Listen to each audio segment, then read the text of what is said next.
am William Wallace. And I see a whole army of my countrymen here in defiance of tyranny. You've come to fight as free men. And free men you are. What will you do with that freedom? Will you fight? Fight against that? No! We will run! And we will live. Aye. Fight and you may die. Run and you'll live. At least a while. And dying in your beds many years from now, would you be willing to trade all the days from this day to that for one chance, just one chance, to come back here and tell our enemies that they may take our lives, but they'll never take our freedom? How bad do things have to get before you do something? Do they have to take away all your property? Do they have to license every activity that you want to engage in? Do they have to be throwing you on cattle cars before you start to say, now wait a minute, I don't think this is a good idea?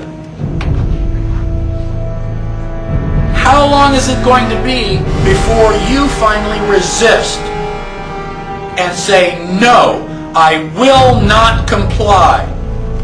Period. That's a different answer for each person.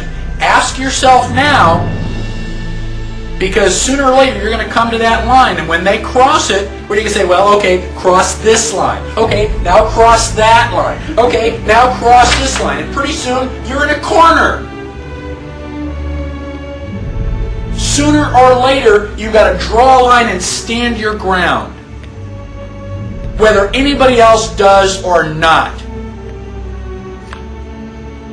That is what liberty is all about. I speak to you as a fellow citizen of the United States of America, deeply concerned about the welfare of our beloved country. I am not here to tickle your ears, to entertain you. I will talk to you frankly and honestly. The message I bring is not a happy one, but it is the truth. And time is always on the side of truth. Truth must be repeated again and again, because error is constantly being preached round about. I realize that the bearer of bad news is always unpopular.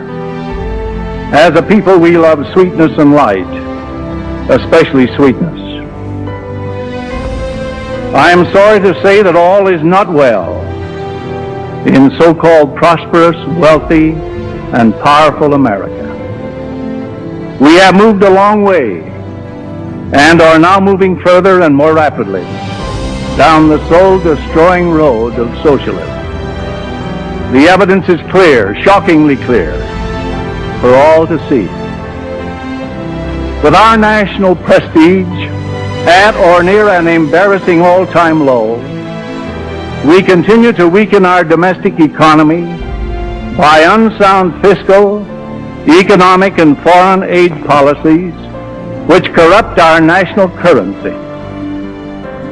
With the crass unconstitutional usurpation of power by the executive branch of the federal government, anti-spiritual decisions of the Supreme Court, all apparently approved by a weakly submissive rubber-stamp Congress, the days ahead are ominously frightening.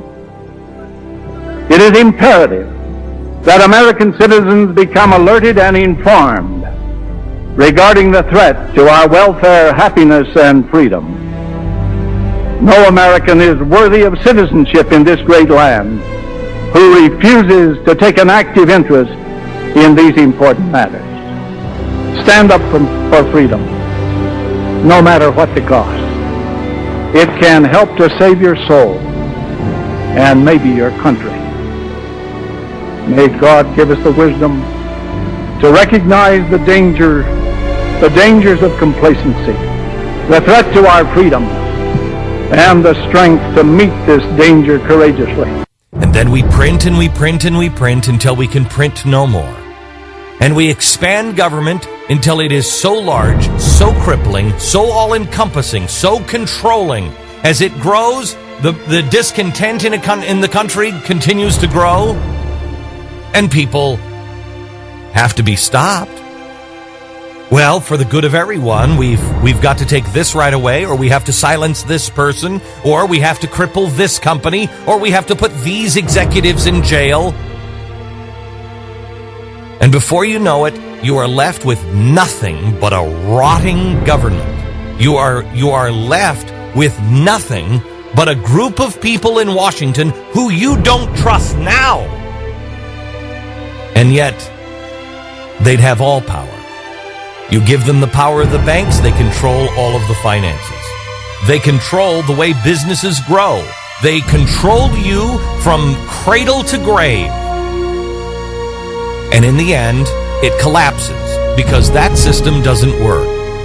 And as it collapses, you either have a fascist dictator step into the control that gigantic government because your people are used to living under slavery, and we have completed the cycle that our founding fathers talked about. You have completed the cycle of starts at slavery, and then it is freedom and great enlightenment and prosperity, and then apathy and corruption and slavery. It does not have to end in slavery. But it's our choice. And it's our choice now.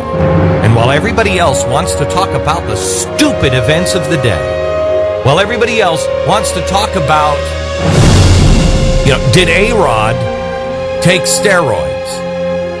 Who the hell cares? Well, everybody else just wants to talk about the Republicans and the Democrats.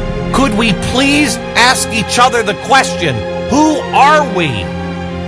Do we believe, here's the question, are you willing to do the tough thing now? And I mean, have pain beyond your wildest imagination.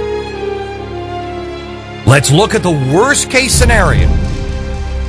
Are you willing today to live through great pain, have great suffering? Are you willing to lose everything to save the future for your children? I am willing to lose my job, my fame, my fortune. I am willing to work with my hands in the soil. I've never done it before. You don't want to eat around me because the carrots are going to be malformed and very small. The potatoes are going to stink on ice. I don't know how to grow anything. I don't know how to shoot anything. I certainly don't know how to gut anything. But I'll learn. I'll learn.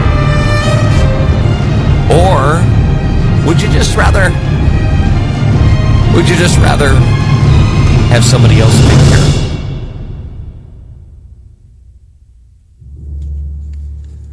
I want an answer. My answer is I'll suffer for freedom tomorrow. I will pay the ultimate price for my children to be able to be free.